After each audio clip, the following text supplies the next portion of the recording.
바로 공독해 드릴게요. 사무엘상 10장 17절에서 27절 말씀.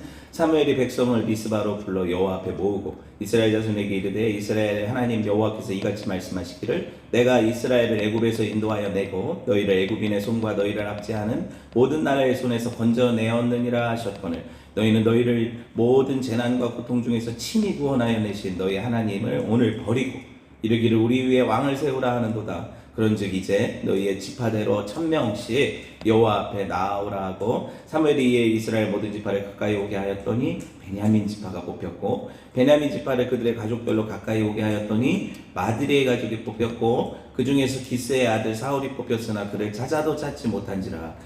그러므로 그들이 또 여호와께 묻되 그 사람이 여기 왔나이까? 여호와께서 대답하실 때 그가 짐 보따리들 사이에 숨었느니라 하셨더라. 그들이 달려가서 거기서 그를 데려오매 그가 백성 중에 선이 다른 사람보다 어깨 위만큼 컸더라. 사무엘이 모든 백성에게 이르되 너희는 여호와께서 택하신 자를 보느냐? 모든 백성 중에 짝하리가 없느니라 하니 모든 백성이 왕의 만세를 외쳐 부르니라. 사무엘이 나라의 제도를 백성에게 말하고 책에 기록하여 여호와 앞에 두고 모든 백성을 각기 집으로 보내매 사울도 기브와 자기 집으로 갈 때 마음이 하나님께 감동돼 유력한 자들과 함께 갔느니라. 어떤 불량배는 이르되 이 사람이 어떻게 우리를 구원하겠느냐 하고 멸시하며 예물을 바치지 아니하였으나 그는 잠잠하였더라.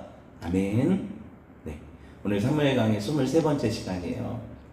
네, 언제까지 강해가 될지 모르겠는데 제비 뽑힌 왕, 제비 뽑힌 왕 이라는 제목으로 함께 하나님 말씀을 나눌게요.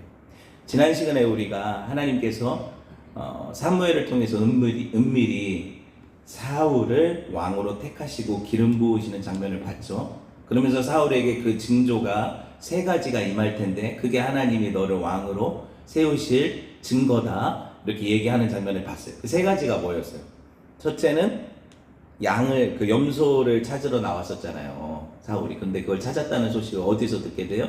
라헬이라는 원래 이 사울이 베냐민 지파인데 베냐민 지파에 베냐민이라는 조상이 있을 거 아니에요. 그 조상을 낳은 어머니, 그 베냐민을 낳다 죽은 어머니 라헬의 무덤에서 사울이 그 소식을 듣게 되는 거죠. 이게 무슨 의미라고 했어요? 사울 자체는 누군가의 희생을 통해서 살아난 존재라는 거예요. 그가 무슨 자격이 있는 것이 아니라 누가 그를 대신에 죽지 않았다면 그는 세상에 존재조차 할 수 없는 인생이라는 거죠. 이게 성도들이잖아요, 사실. 이 이야기를 보여주는 거죠, 사울에게. 두 번째는 뭐예요? 다볼의 상수리. 무슨 사건이 있었다고 했어요? 드보라와 바락 사건이 있었다고 했죠. 그리고 야엘의 사건이 있었다고 했죠. 그게 뭐예요? 하나님은 연약한 자들을 통해서도 얼마든지 당신의 사역자들로 쓰셔서 세상 이스라엘을 구원하실 수 있는 분이신데 굳이 별로 필요 없는 사울을 택하셨다는 건 이게 사울에게 은혜라는 거죠. 그러니까 사울이 겸손히 자기 자격을 논하는 게 아니라 교만하지 않고 하나님 택하신 은혜를 기억하면서 살라는 거예요. 왕이라고 에헴하고 다니지 말고 겸손히 종처럼 살라는 거예요. 그죠? 세 번째는 뭐예요? 어디? 여호와의 산이라고 했는데 거기가 사울의 고향 기브아가 산이란 뜻이라고 했잖아요. 언덕이라는 뜻. 거기에서 선지자의 무리를 만났는데 선지자들이 예언을 하니까 사울에게 성령이 임하셨죠. 여호와의 영이 임해서 사울도 뭘 해요? 똑같이 예언을 해요. 여기서 예언은 미래일을 말한다는 게 아니라 하나님 말씀을 대언한다는 의미라고 했어요. 하나님 말씀을 전하는 선지자처럼 행동했다는 거죠, 사울이. 그때 속담이 일어났어요. 어떤 속담? 사울도 선지자 중에 있냐? 이게 속담이 되었어요. 무슨 말이에요? 사울도 그렇게 하나님의 말씀을 대언하는 자로 서 있었다는 거예요. 그리고 사실은 이게 뭘 보여줘요? 이스라엘의 왕은 선지자적인 왕이라는 거죠. 말씀을 전하고 말씀대로 사는 삶. 이게 왕된 삶이라는 거예요. 하나님 나라의 왕은 어떻게 살아야 된다? 하나님 말씀에 순종하는 자로 그 말씀을 증거하는 자로 살아야 된다. 그게 예수님이 하신 일이잖아요. 이 땅에 오셔서.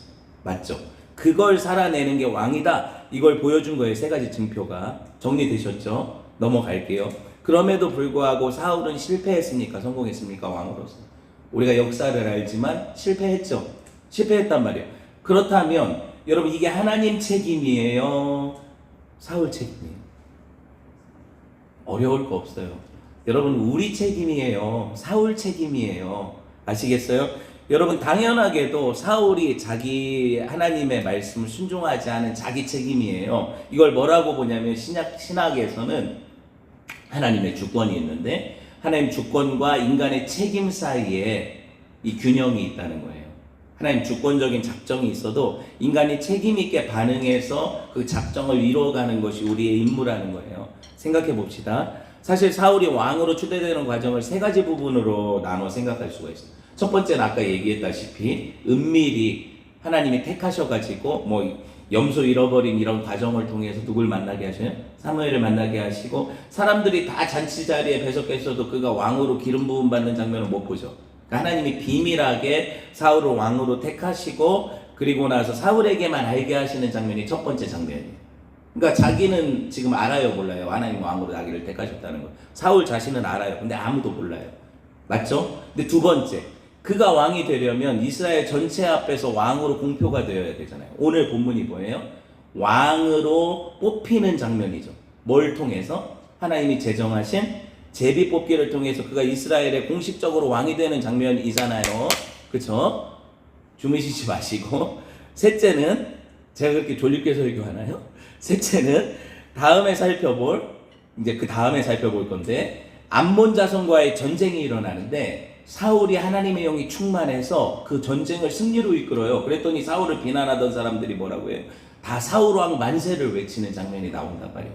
그건 뭐예요 이게? 공식적으로 사람들 앞에 제비뽑기로 왕이 되었지만 아직 정치적으로나 영향력이 약하죠. 베냐민 지파이기도 하고 별로 뭐 왕되는 어떤 그런 왕으로서의 기품은 없잖아요. 그런데 그가 한 일 뭐예요? 암몬 자손과의 전투를 통해서 전쟁에 승리함으로 왕된 자질을 보여주는 거죠. 그러니까 사울을 이스라엘 전체 앞에서 이거는 왕감이다라고 보여주시는 장면이 그 다음에 나온단 말이에요. 그럼 다음 주에 이 이야기를 하겠죠. 그럼 오늘 무슨 얘기를 하겠어요? 당연히 오늘 본문에 나오는 두 번째, 그가 공식적으로 이스라엘 앞에서 왕으로 뽑히는 장면을 제가 설명을 할 거란 말이에요. 이게 중요하단 말이에요. 뭘로 해요? 하나님이 그를 왕으로 제비뽑기로 뽑으신단 말이죠. 투표가 아니에요 지금. 예? 민주주의 피선거권을 가진 자를 선거권을 가진 자들이 투표를 통해서 뽑는 그런 대의민주주의가 아니에요. 아시겠죠? 봅시다.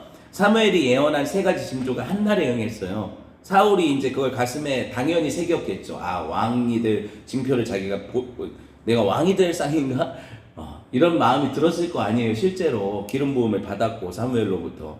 그런데 사울은 그 마음에 그 품은 이야기를 아직은 누구한테 얘기하지 않아요. 봅시다. 사무엘상 10장 15절 16절 같이 볼게요. 시작. 사울의 숙부가 이르되 청하노니 사무엘이 너희에게 이른 말을 내게 말하라 하니라. 사울이 그의 숙부에게 말하되 그가 암나기들을 찾았다고 우리에게 분명히 말하더이다 하고 사무엘이 말하던 나라의 일은 말하지 아니하니라. 나라의 일이 뭐예요? 그를 왕으로 세우겠다는 이야기를 감췄죠. 낙이 찾았다는 얘기만 하죠. 무슨 의미일까요? 여러분 지금 사울이 공식적으로 왕이 된 게 아니잖아요. 비밀리에 진행된 일이잖아요. 그런데 이게 외부에 알려지면 어떤 문제가 생길까요? 이스라엘은 몇 지파로 구성된 부족연합체예요? 12지파죠. 그 중에 사울의 지파는 제일 커요, 작아요? 막내 지파이기도 하고 한번 거리 났기 때문에 찌부러진 지파예요. 제일 작아요. 그런데 제일 작은 지파에서 왕이 나면 늘 왕이 되기를 꿈꿨던 에브라임은, 네, 그리고 둘째인 므낫세는, 아니요, 왕의 홀이 나에게 있다고 예언받았던 유다는 누가 그걸 인정하겠어요? 그냥 되게 지금 조심스럽지 않습니까? 그죠? 그냥 암낙이 찾았다, 이걸 예언을 들었다, 이 얘기만 얘기를 하죠. 여러분 신락원이라는 책 혹시 읽어봤어요? 신락원? 네?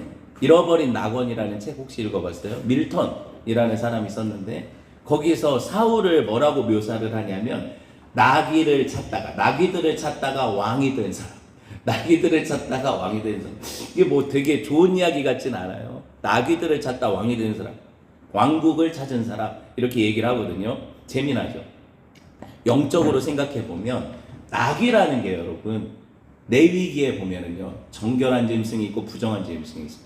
가령 뭐 굽이 갈라지고 새김질하는 짐승, 굽이 갈라지지 않고 새김질 안 하는 짐승 하면서 막 정부정을 얘기를 해요. 하나님 앞에서 그 동물들의 정결 부정을. 그런데 나귀는 그러면 정한 동물일까요? 부정한 동물일까요? 맞춰보세요. 나귀는 정할까요, 부정할까요? 땡, 부정. 나귀는 부정한 동물이에요. 나귀는 예수님이 타고 오셨기 때문에 여러분이 정한 동물이라고 생각할지 모르지만 부정한 동물이에요. 나귀는 부정한 동물로 가려져 있는데, 자, 사울은 율법에 의하면 부정한 동물을 찾다가 왕이 됐어요. 그죠? 양은요, 정해요, 부정해요? 이걸 왜 몰라요? 양은 정결해요, 부정한 동물이에요? 정결한 동물이죠. 그러니까 하나님 앞에 제물로 드리죠.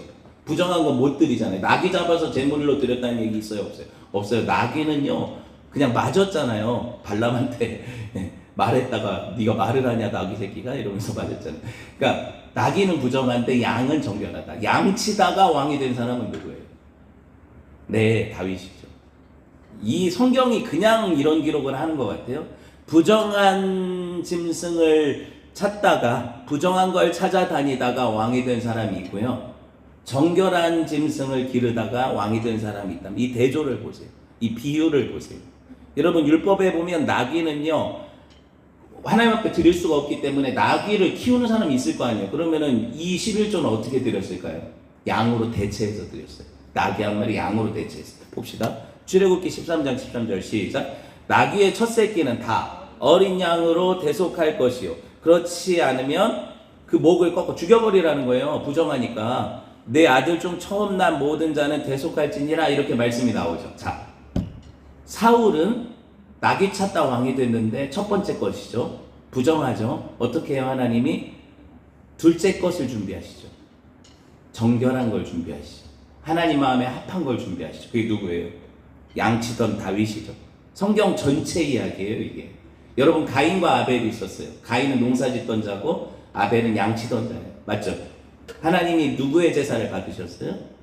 아벨의 제사를 받으셨죠. 첫째 것이 부정되고 둘째 것이 서죠.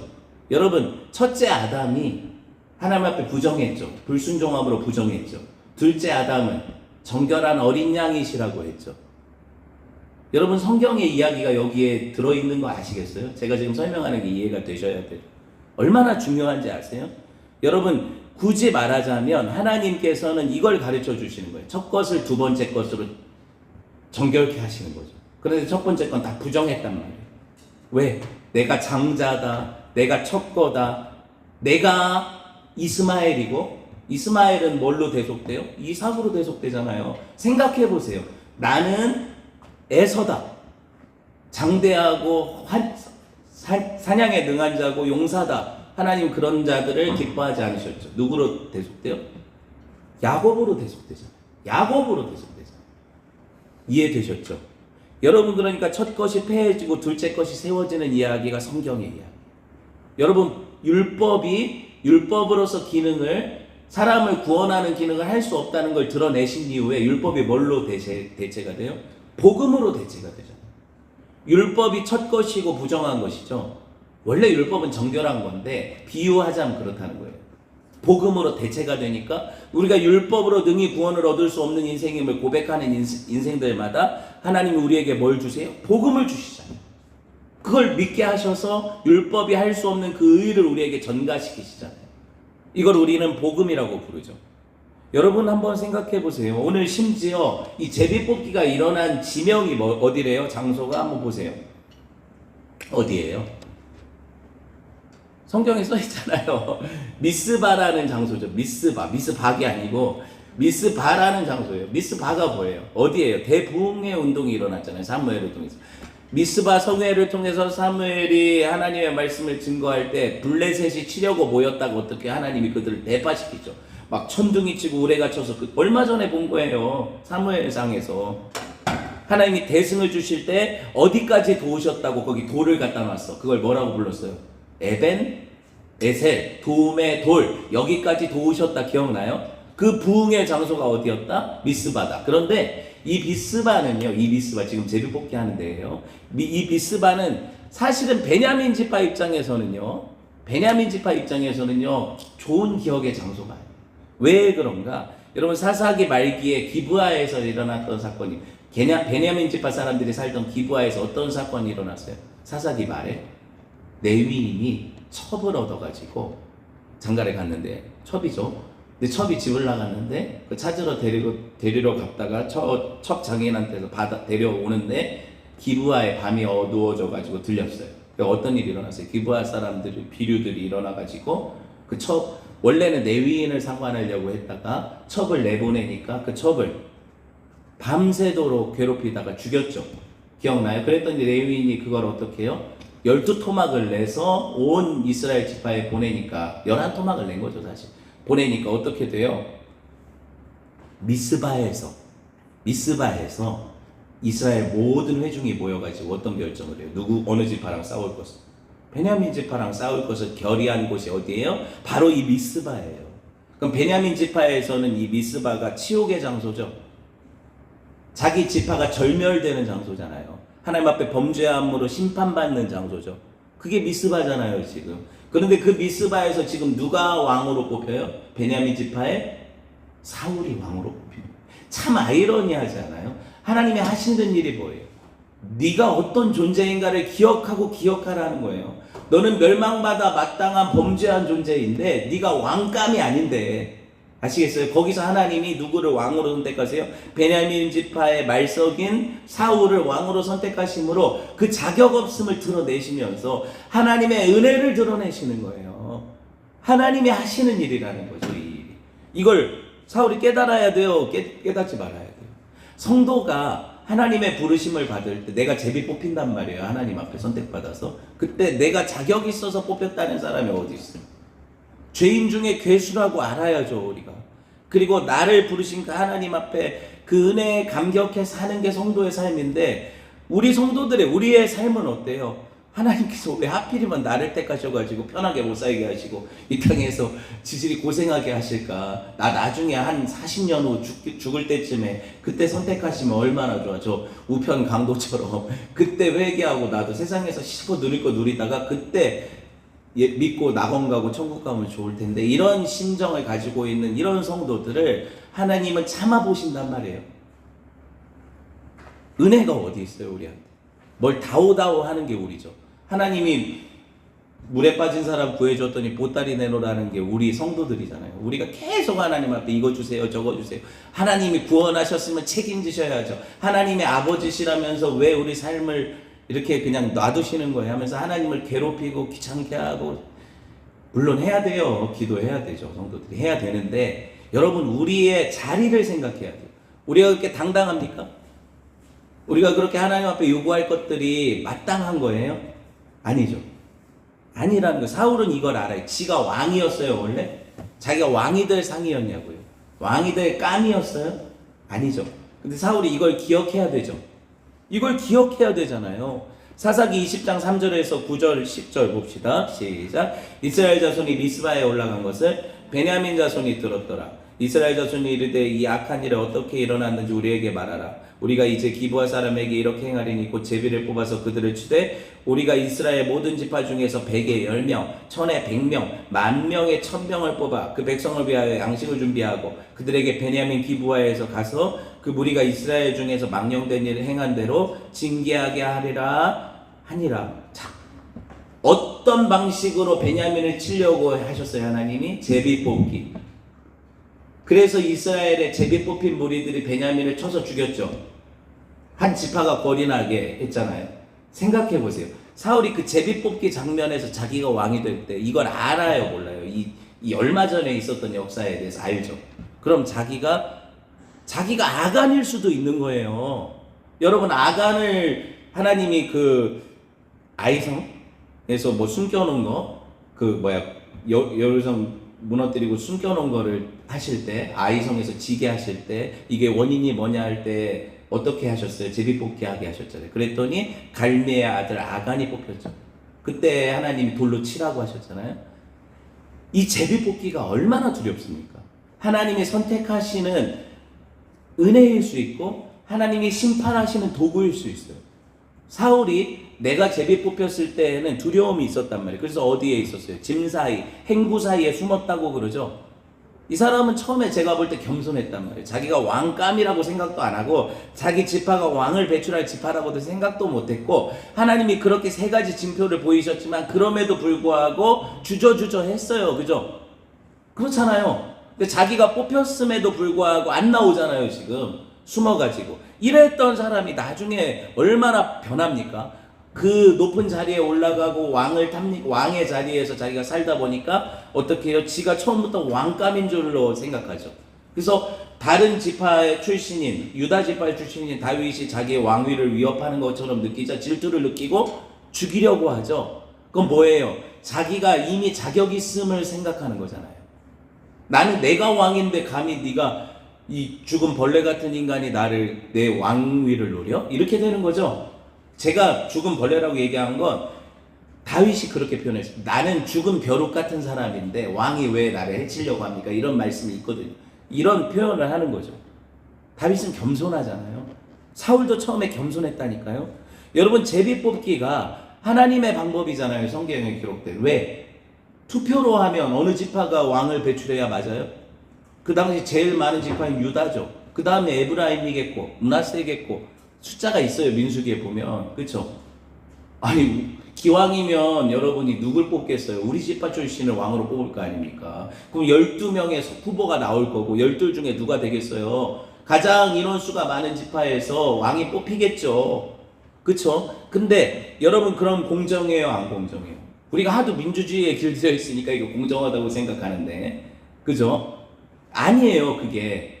여러분, 그러면은 하나님께서 덜 성장시키신 지파에서는 절대 왕이 날 수 없잖아요. 제비 뽑기는 어때요? 누구라도 기회가 있죠. 누구라도 기회가 있잖아요. 그래서 그 중에 누가 뽑힐지 모르지만 가장 긴 제비든 가장 짧은 제비든 뽑은 사람이 왕이 된다고 한다면 누군가에게 하나님이 그 사람을 왕으로 세우셨다는 증거가 되겠죠. 이게 제비 뽑기거든요. 성경이 말하는. 그래서 잠언 16장 33절 봅시다. 시작. 제비는 사람이 뽑는데 모든 일에 작정하기는 여호와께 있느니라. 이게 신비로운 말씀이에요. 우리가 한다니까요. 제비를 그 짧은 걸 누가 뽑았어요? 하나님 대신 뽑아주셨어요? 야, 두 번째 걸 뽑아라. 귀에다가 이렇게 속삭여 주셔요? 아니죠. 사울이 지가 뽑았을 거란 말이에요. 그런데 제비는 자기가 뽑았는데 일의 결정은 하나님이 하시는 거죠. 이건 하나님의 주권과 인간의 책임이라고 하는 거예요. 이게 얼마나 신비로운지 아세요? 나는 내 일을 하는 거예요.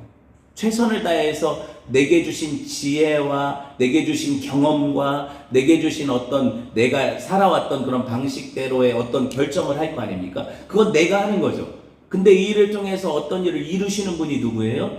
하나님이시죠. 이걸 작정이라고 하고 주권이라고 하니까 우리 인간의 작은 머리가 아무리 양자 컴퓨터가 개발이 된다고 해도 이게 계산이 되겠냐고요. 하나님은 별들의 운행을 주관하시는 분이고 세포의 수를 세시는 분이시고 하나님은 계산이 되신다니까요. 이게 우리의 반대와 우리의 돌아가는 이 모든 것도 하나님 작정 안에 있어요. 하나님을 믿으셔야죠. 우리 작은 머리를 믿겠습니까? 내 인생 인도하신 분이 하나님이시죠. 지금까지. 여러분, 믿음이라는 게 뭐예요? 택하신 백성 망하지 않게 하시겠다는 약속이 있고 그게 하나님 주실 영생이 있고 이 천국이 있다는 사실을 믿는 사람이 어떻게 세상 사람과 같은 동일선상에 있다고 생각해요? 우리가 누리는 것이 천국이라면 저 사람들이 가지고 있는 작은 천당도 아닌 분당 아파트? 이런 게 왜 우리의 자존감을 떨어뜨리는 원인이 돼요? 말도 안 되는 소리죠. 성도가 성도답지 못하니까 그런 게 부럽고 성도가 자기 정체성을 모르니까 그런 것 때문에 마음 흔들리는 거죠. 그런 거 아닙니까? 여러분, 사람들이 제비 뽑지만 제비 뽑는 것의 결정은 하나님이 하세요. 약속의 땅 분배 과정에서 제비 뽑기 하게 하셨죠. 힘의 원리로 하지 않으세요. 큰 지파라고 큰 땅 안 주세요. 아시겠어요? 하나님이 원하시는 자에게 원하시는 걸 주시죠. 사람들은 자기 원함이 있어요, 다. 근데 이 결정을 누가 하시냐고요? 다 자기 원함이 있는데 결정은 하나님이 하신다니까. 여러분, 다 기도하죠. 응답은 누구에게로부터 나요? 하나님으로부터 나죠. 내 원함입니까? 하나님의 뜻입니까? 하나님의 뜻이죠. 나는 기도할 수 있어요. 내 원함을 가지고. 하나님, 우리 아이들 잘 되게 해주세요. 하나님, 우리 교회 부흥하게 해주세요. 하나님, 병을 고쳐주세요. 기도할 수 있어요, 우리. 근데 그 응답은 누구에게서 나냐고요? 하나님에게서 나요. 그거를 바꿔버리면 주종 관계가 바뀌는 거라니까요. 내가 원하는 대로 안 해주시는 하나님 필요 없다는 거죠. 누가 종이고 누가 주인이에요. 우리는 은혜 구하는 자예요. 받을 자격 없는데 하나님 그래도 한 번만 살려주십시오. 하나님 은혜 주십시오. 하나님 도와주십시오. 구걸하는 자가 뭘 그렇게 가려요. 하나님이 어떤 걸 던져주시면 이거는 1,000원짜리네. 나 10,000원짜리 달라고 했는데. 이게 구걸하는 자의 자세가 아니죠. 우리 구걸하는 자예요. 하나님 앞에 은혜를. 근데 생각해 보세요. 왜 성전 미문에 그 사람이 늘 앉아가지고 예배하는 자들만 바라봤을까? 그 안에 들어가서 하나님을 바라봤으면 그 인생이 풀렸을 텐데. 그런데 그걸 가르쳐 준 게 베드로와 요한 아니에요. 네가 구하는 것은 은금이지만 그런 건 우리한테 없다. 교회에서 네가 구할 수 있는 거 하나는 뭐예요? 그 나사렛 예수의 이름으로 일어나 걸으라는 거죠. 교회가 이걸 안 선포하고 여러분 이렇게 하면 부자 됩니다. 이렇게 하면 여러분 복 받습니다. 이렇게 하면 건강해집니다. 자녀 잘 됩니다. 이걸 설교라고 계속 들으니까 여러분이 이 세속에 찌든 마음이 그 욕심과 합하여 하나님의 법을 두려워하지도 않고 하나님의 복음을 귀하게 여기지도 않고 하늘의 유산이 이 땅의 것만도 못하니까 여러분이 얼마든지 예배도 포기하고 하나님을 섬기는 삶도 포기하고 세상으로 가는 거죠. 뭐가 귀한 건지는 우리 삶에 드러나요. 여러분이 정말 하나님을 귀히 여기고 존중히 여기면 여러분 우리 이렇게 살 수가 없는 그분 앞에 사는 거거든요. 우리가 투자하는 모든 시간과 모든 노력과 모든 물질이 하나님께 얼마나 들어가고 있어요. 하나님께 얼마나 교회 헌금 얘기하는 게 아니라는 게 이제 아실 거예요, 여러분. 여러분의 삶의 중심이 하나님께 얼마나 존중되고 있어요. 아니면 여러분의 살찌기 위한 삶으로 늘 그걸 쓰고 있나요? 생각해 보세요. 여러분 오늘 하나님께서 마치 여호수아서에서 범죄한 아간을 드러내시듯이 사울의 중심을 드러내시는데 근데 사울이 여기서 회개하고 내가 정말 자격 없는 자인데 왕으로 세우셨으니 하나님만 섬기겠다는 결단이 있었다면 적어도 사울이 이렇게 쉽게 무너지진 않았어요. 그쵸? 그랬을 거라면 하나님 은혜가 있으시니까. 하나님 은혜가 있으시니까. 여러분 사무엘이 부흥과 회개 운동이 일어났던 미스바의 백성들을 모아놓고 하는 말을 들어보세요. 자, 사무엘상 10장 17절에서 19절 제비뽑기 전 얘기예요. 봅시다. 시작. 사무엘이 백성을 미스바에 불러 여호와 앞에 모으고 이스라엘 자손에게 이르되 이스라엘 하나님 여호와께서 이같이 말씀하시기를 내가 이스라엘을 애굽에서 인도하여 내고 너희를 애굽인과 손과 너희를 압제하는 모든 나라의 손에서 건져내었느니라 하셨거늘 너희는 너희를 모든 재난과 고통 중에서 친히 구원하여 내신 너희 하나님을 오늘 버리고 이르기를 우리 위에 왕을 세우라 하는도다. 그런즉 이제 너희의 지파대로 1,000명씩 여호와 앞에 나오고 이렇게 얘기하시고 여러분 사무엘이 또 무슨 얘기를 해요? 뒤끝 장렬이죠. 사무엘이 몇 번 이 얘기했잖아요. 왕을 구하냐고. 너희 하나님이 계신데 또 왕 구하냐고 그랬는데 또 오늘 왕을 주라고 하셨는데 그걸 선택하는 제비뽑기 과정 가운데 야 잘 뽑아라 잘 선택해라 이런 얘기하는 게 아니라 뭐라고요. 이게 죄다. 너네가 요구한 왕이 지금 뽑힐 건데 그게 죄다. 하나님이 왕이신데 니네 왕을 요구했냐? 누가 뽑히든 그게 하나님의 기뻐하실 거냐? 이 얘기죠. 보여요? 성경이. 하나님이 어떤 은혜로 구속하셨는데 출애굽의 은혜가 어떠한데 벌써 잊었냐? 너 민수기에서 그 광야 여정을 이끄신 분이 누구냐? 그걸 잊었냐? 모든 압제에서 구속하신 왕이 누구냐? 이 배은망덕한 놈들아. 사사시대가 개판이었잖아요. 그들에게 왕이 없었대. 말도 안 되는 소리죠. 왕이 계셨죠. 근데 왕을 왕으로 모시지 않았을 뿐이죠. 예, 어쨌든 사무엘이 뒤끝이 있어요. 그래가지고 이야기를 하는데 이스라엘이 여러분 굳이 왕을 주시는 게 하나님 본심이라는 거예요? 아니라는 거예요? 아니라는 거예요. 니들이 원하니까 주기는 주는데 이게 하나님 기뻐하신 뜻은 아니라는 거죠. 이스라엘의 왕을 선택해 주시는 하나님의 심정을 보세요. 싫어요. 근데 어쩔 수 없어요. 사울을 왕으로 세우시는 게 하나님의 뜻입니까? 라고 물어보면 성경적으로 답변하자면 전체적인 그림 안에서는 네, 하나님 뜻이 맞아요. 하나님이 허락하셨으니까 왕이 되는 거거든요. 주권적으로 그래요. 이건 맞는 말이에요. 큰 카테고리 안에서 하나님 뜻이 맞아요. 그런데 그게 하나님이 정말 기뻐하신 뜻이냐? 라고 물어보면 아니죠. 절대로 아니죠. 그게 아니니까 사울이 폐위가 되고 누가 올라와요? 다윗이 올라오는 거죠. 다윗이 올라오는 거예요. 적어도 신명기 기록에 보면 여러분 사울은 하나님 기뻐하시는 왕이 아니에요. 자, 신명기 17장 14절 15절 네가 네 하나님 여호와께서 네게 주시는 땅에 이르러 아직 땅에 들어가기 전 얘기거든요. 그 땅을 차지하고 거주할 때 만일 우리도 우리 주위의 모든 민족들과 같이 우리 위에 왕을 세워야겠다는 생각이 나거든. 하나님 이걸 아셨어요 모르셨어요? 이스라엘의 이 타락한 마음을 아시잖아요. 이미 나거든. 반드시 네 하나님 여호와께서 택하신 자를 네 위에 왕으로 세울 것이요 네 위에 왕으로 세우려면 네 형제 중에 한 사람으로 할 것이요 네 형제 아닌 타국인을 네 위에 세우지 말라 했죠. 18절 그가 왕위에 오르거든 할 일이 뭐예요? 이 율법서의 등사본을 레위 사람 제사장 앞에서 책에 기록하여 평생에 자기 옆에 두고 읽어서 그의 하나님 여호와 경외하기를 배워야 되고요. 율법의 말과 이 규례를 지켜 행할 것이라. 그리하면 그의 마음이 어떻게 된대요? 그의 형제 위에 교만하지 않게 될 거래요. 이 명령에서 떠나 좌로나 우로나 치우치지 말아야 된대. 그게 왕이래. 그렇지 않으면 어떻게 된대요? 그의 자손의 왕위에 있는 날이 하나님 말씀 들으면 장구하고 하나님 말씀 듣지 않으면 짧아지는 거죠. 이스라엘 왕은 하나님 허락하신 왕이잖아요. 여러분 사울이 하나님을 경외하지 않았어요. 말씀을 옆에 두고 묵상하지도 않았어요. 말씀 사랑하는 종을 오히려 죽이려 했고 처음 가졌던 겸손했던 마음이 온데간데 없어서 교만하게 자기가 원래 왕이었던 것처럼 행동하죠. 그때 하나님은 왕의 그 사울의 왕위를 누구에게로 옮기세요? 그 이웃인 다윗에게로 옮기시는 거예요. 그런 왕조는 영원할 수 없거든요.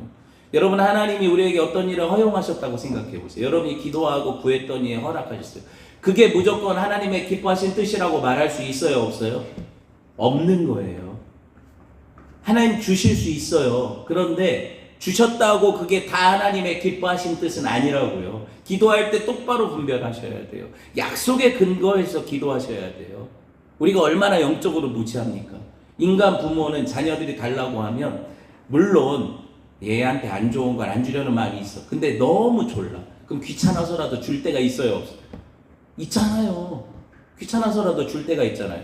그렇지만 또 한 가지 마음은 어떻게 해요? 너무 원할 때 주고 나선 아이가 스스로 깨닫기를 원하잖아요. 뭐가? 여러분 하나님 마음을 한번 헤아려 보세요. 하나님이 허용하실 때 인간만 또 못하시겠습니까?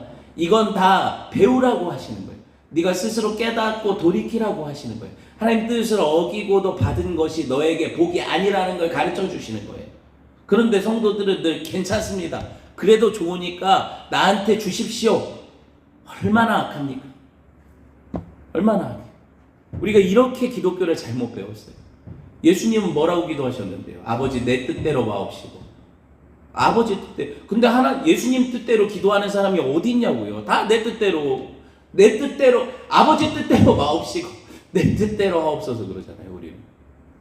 여러분 구속사적인 점진성에 있어서 사울은요 이미 성령도 받았어요. 맞죠?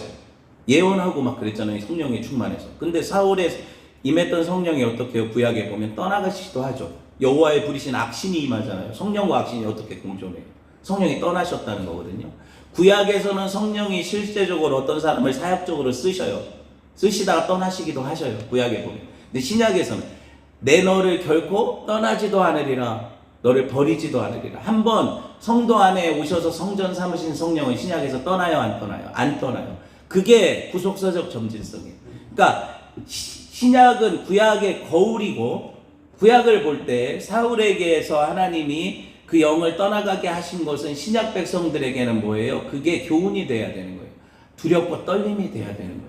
그래서 두렵고 떨림으로 너희 구원을 이루라고 하시는 거죠. 하지만 여러분이 그렇다고 해서 버림받는 게 아니에요. 자녀에게는 자녀의 영을 주셨기 때문에 내가 아버지 마음을 이렇게 아프게 해드렸지. 징계받는 거죠. 이 땅에서. 그리고 그 가슴 아픔을 가지고 어떻게 해요? 주를 위해 살고자 다시 일어나는 게 이게 회개거든요. 그 회개를 이루시는 거예요. 그러니까 신약에 와서 성령은 안 떠나시니까 걱정하지 마세요. 다윗이 이렇게 고백하잖아요. 시편에서. 다윗도 구약 사람이니까. 나를 주의 앞에서 쫓아내지 마시고 주의 성령을 거두지 마옵소서. 이게 찬양이 돼서 우리가 부르잖아요. 정결한 마음 주시옵소서. 그때는 다윗조차도 택함받은 왕조차도 성령이 떠나가실까봐 자기 범죄 때문에 두려워했던 시대란 말이에요. 신약을 사는 우리가 하나님의 은혜를 알고 나니까 그 은혜 때문에 하나님의 어미하심과 하나님의 거룩하심이 우스워요? 하나님의 심판이 나한테 임하지 않는다는 걸 이제 배웠으니까 나는 막 살아도 된다는 생각이 드는 게 자녀예요? 그렇게 가르쳤어요, 교회가? 그렇게 가르쳤다면 그 교회들은 다 문 닫아야 되는 거예요. 두렵고 떨림으로 하나님 앞에 살아야 돼. 하나님 질투하는 하나님이세요. 하나님 영광을 다른 이에게, 다른 우상에게 안 뺏기세요. 근데 우리는 하나님의 영광을 돈한테 주고 우리 하나님의 영광을 세상의 권위자들에게 주잖아요. 세상에 우리가 언제 그 권위자들의 말 따라 살았어요? 말씀 따라 살았지. 성도가 뭘 먹고 살아야 돼요? 세상 양식이에요? 하늘 양식이에요? 분명히 해야 돼요. 맨날 세상 양식이 풍족하면 하늘 양식이 하나도 달지 않죠. 그래서 이 만나가 껄껄껄껄하고 왜 이렇게 맛없는 거 주셨냐는 거죠. 성도들의 삶이 이렇다니까요. 성경을 읽어요. 말씀을 묵상해요. 기도를 해요. 왜 이렇게 잔소리 하냐고요, 오늘? 하나님 심정을 느껴보세요. 제가 평소에 잔소리 안 하잖아요. 주변 국가들을 볼 때 왕이 있으니까 저 나라가 멋있어. 우리도 왕이 필요해. 그들은 왕이 이미 있었다니까요. 세상에서 승승장구하고 번영케 할 왕은 없었죠. 하지만 율법과 공의와 사랑과 정의로 다스리시는 왕이 그들 안에 있었단 말이에요. 이미 있었단 말이에요. 여러분, 세상이 어찌하든 성도들은 하나님 다스림 받는 존재들이에요. 우리 천국 시민권을 가졌어요. 사실 하나님은 왕으로 모시면 여러분 이 계급 체계 자체가 필요가 없어요. 왕이라는, 인간 왕이라는 그런 우두머리가 필요 없어요. 왜? 우리를 교회 안에서 뭐라고 불러요? 서로 형제 자매라고 부르죠. 우리 아버지는 한 분이시죠. 형제 자매 안에 뭐가 있어요? 계급이 있어요? 목사는 높고 장로는 높아요? 그런 계급 없어요. 형제 자매는. 아시겠어요? 교회는 그런 공동체인데 세상을 따라가다 보니까 교회가 우리에게도 왕을 달라는 거죠. 담임 목사, 뭐 당회장님, 뭐 수석 장로님, 뭐 수석 부목사, 뭐 별별 뭐 다 돌이에요. 어디 수석이에요? 그게 무슨 의미가 있어요? 그렇게 계급을 나눠놓고 교회 안에서도 서로 너는 집사니까는 말하지 마. 너는 성도니까 평신도니까 말하지 마. 하나님이 언제 그렇게 얘기하셨어요? 여러분, 이게 피라미드라고 했잖아요. 이게 세상 정신이라고 했잖아요. 거기 꼭대기에 올라가려는 게 교회 안에서 똑같이 성도들에게 율법주의의 종노릇하고 목사 종노릇하고 이렇게 살게 해가지고 서로 경쟁 부추겨서 자꾸 인정받아 높은 자리에 오르라고, 저 높은 어떤 직분 받으라고 이렇게 하는 게 세상의 피라미드 아닙니까? 여러분, 하나님 나라는, 교회는 이 세상과 차원이 다른 거예요. 여러분, 하나님 나라의 왕은 자기를 내어주시고 백성을 섬기는 왕이잖아요. 백성들 죽이고 쿠데타 일으켜서 전복시키는 왕이 아니라 자기를 희생하는 왕이에요. 자기 생명까지도 다 내어주셔서 백성들을 살리시는 왕이죠. 교회 아니에요, 이게. 목숨값으로 성도들을, 백성들을 살리는 이런 왕을 우리가 권위 없는 왕이다. 진짜 큰 소리 한번 못 치고 그는 들레지도 않고 소리도 없이 침묵하시는 왕이니까 뭐 자기한테 이거 해달라 저거 해달라 요구도 안 하시고 자기를 내어주신다니까 우리가 함부로 볼 수 있어요. 그 왕을. 교만한 거죠. 여러분, 교회 리더는 섬기는 자라고 성경에 나오잖아요. 목사가 제일 섬겨야 되는 거예요. 마가복음 봅시다. 10장 45절 시작. 인자가 온 것은 섬김을 받으려 함이 아니라 도리어 섬기려 하고 자기 목숨을 많은 사람의 대속물로 주려 합니다. 이것을 극명하게 보여준 게 6월절이잖아요. 어린 양의 피로 그 백성들을 섬김으로 구속하셨죠. 이래 내 백성이라고 부르실 자격이 있으세요, 없으세요? 하나님이 당연히 있으시죠. 그 피값으로 사셨는데 하나님 거 아닙니까? 우리가 하나님 거 아니에요. 하나님 거잖아요. 여러분, 이스라엘은 스스로 하나님을 대신해서 자기들을 다스릴 왕을 요구함으로 다시 애굽의 노역을 그리워하는 자기 본성을 드러내고 하나님 없이 살려는 그 비참한 인생으로 다시 돌아가겠다는 거예요. 여러분, 오늘 제비 뽑아서 사울이 왕으로 선택되죠? 우리 보셨잖아요, 본문에. 어떤 이는 그가 명백한 하나님 뜻을 2번씩이나 경험하고도 왕이 되기를 거부하고 숨은 게 교만함을 드러낸다, 이런 얘기도 해요. 근데 제가 볼 때는 이때 사울은 겸손했을, 게 맞아요. 제가 생각할 때 겸손한 것 같아요. 교만이 없었어요. 그런데 이 자세가 계속 유지됐으면 얼마나 좋았어요. 그에게도 복이 되고 그 자손인 요나단이나 그 아들들에게도 복이 됐겠죠. 그런데 짐 사이에 숨었던 그 모습이 저는 너무 안타까워요. 그렇게 숨어서 어떻게 보면은 아담아 네가 어디 있느냐 할 때 하나님 앞에 나오는 그런 모습이 저는 이게 같이 겹쳐서 보이거든요. 하나님 찾으시는 것 같아요. 사울이 여기 있다고 알고 계시잖아요, 하나님이. 그죠? 그때 내가 지명받은 아담처럼 이제 하나님 앞에 불순종함으로 죄지었다는 자기 자각을 하고 하나님 은혜로 다시 산다는 인생의 자각을 한다면 사울이 그렇게 망하진 않았을 거라는 거예요. 여러분 7절에 보세요. 사울이 어땠나? 7절 같이 봅시다. 시작. 어떤 불량배는 이르되 이 사람이 어떻게 우리를 구원하겠느냐 하고 멸시하며 예물을 바치지 아니하였으나 그는 잠잠하였더라. 사울이 원래 나쁜 놈이었다면 내가 지금 공식적으로 왕으로 뽑혔는데 감히 저런 말을 해? 얘들아 저걸 쳐라 잡아라 이랬을 텐데 사울이 어떻게 해요? 그 말 듣고도 잠잠하죠.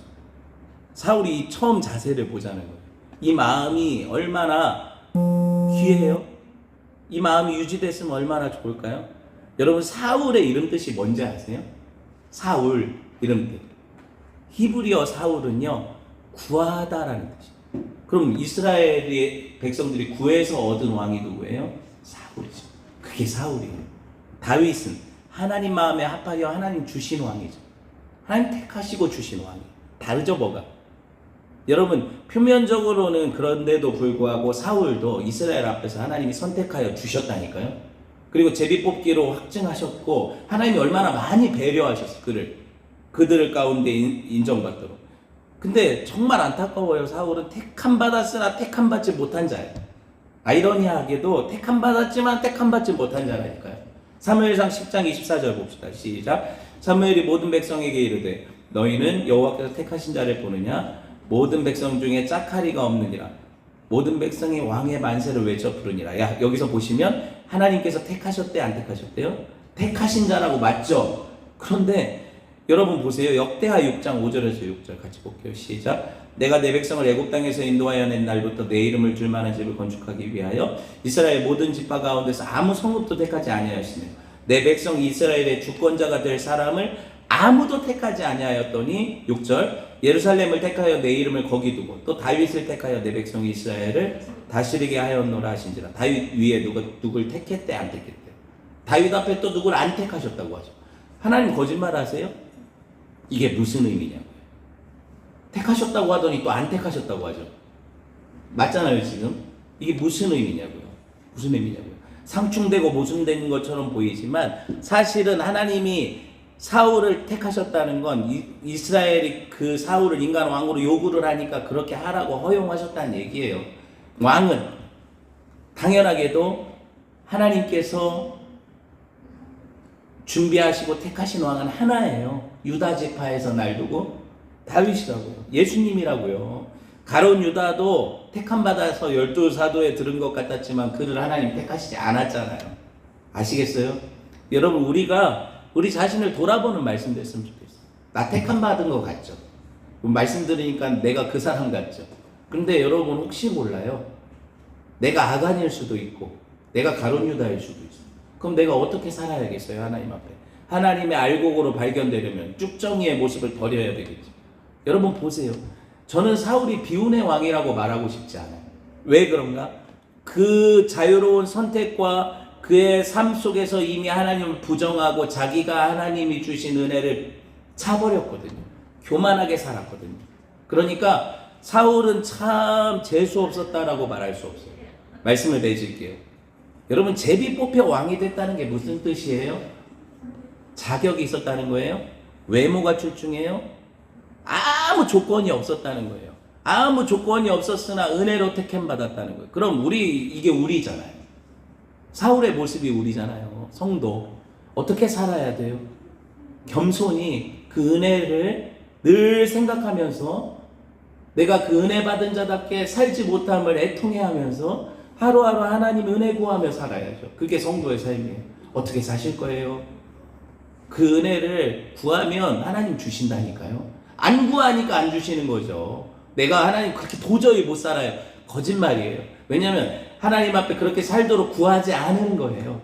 하나님 은혜 주시면 그렇게 살 수 있다니까요. 그런 은혜 주시기를 주님의 이름으로 축원을 드립니다. 네, 함께 기도할게요. 하나님, 우리에게 주신 은혜가 너무 커서 감당할 수조차 없어서 하나님, 우리가 아무 자격 없는 인생임을 고백합니다. 그러하기에 하나님, 그 은혜를 전하는 자로 겸손히 하나님 앞에 살겠습니다. 이제는 우리를 구원하신 주 예수 그리스도의 은혜와 하나님 아버지의 거룩하신 사랑하심과 성령의 감화감동 내주 교통 충만하심의 역사가 이 은혜를 알고 내 처음 자리를 인식하고 하나님, 여전히 나는 은혜가 필요합니다. 겸손히 무릎 꿇고 살길 결단하는 성도들을 위해, 교회에 위해 이제로부터 영원토록 함께 계실지어다. 아멘.